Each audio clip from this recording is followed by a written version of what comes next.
Հիմա ինչ է հետապնդում Բաքուն սրանով։ Բաքուն հրաշալի հասկանում է, որ քանի կա օրվա իշխանությունը պիտի մաքսիմալ խաղի, մաքսիմալ օգտվի այդ հնարավորությունից, այդ բացված հնարավորությունից,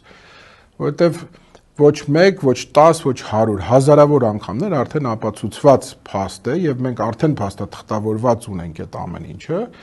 Հայաստանը միակողմանիորեն, կամ ասպես ասենք, Հայաստանի իշխանությունները օրվա վարչախումբը միակողմանիորեն գնացել է այս զիջումների եւ ամեն անգամ տարբեր փաթեթավորումների մեջ փորձելով սա ծախել ժողովրդի վրա, թե ինչի գնացին այս քայլին։ Այնտեղ կոնստանտ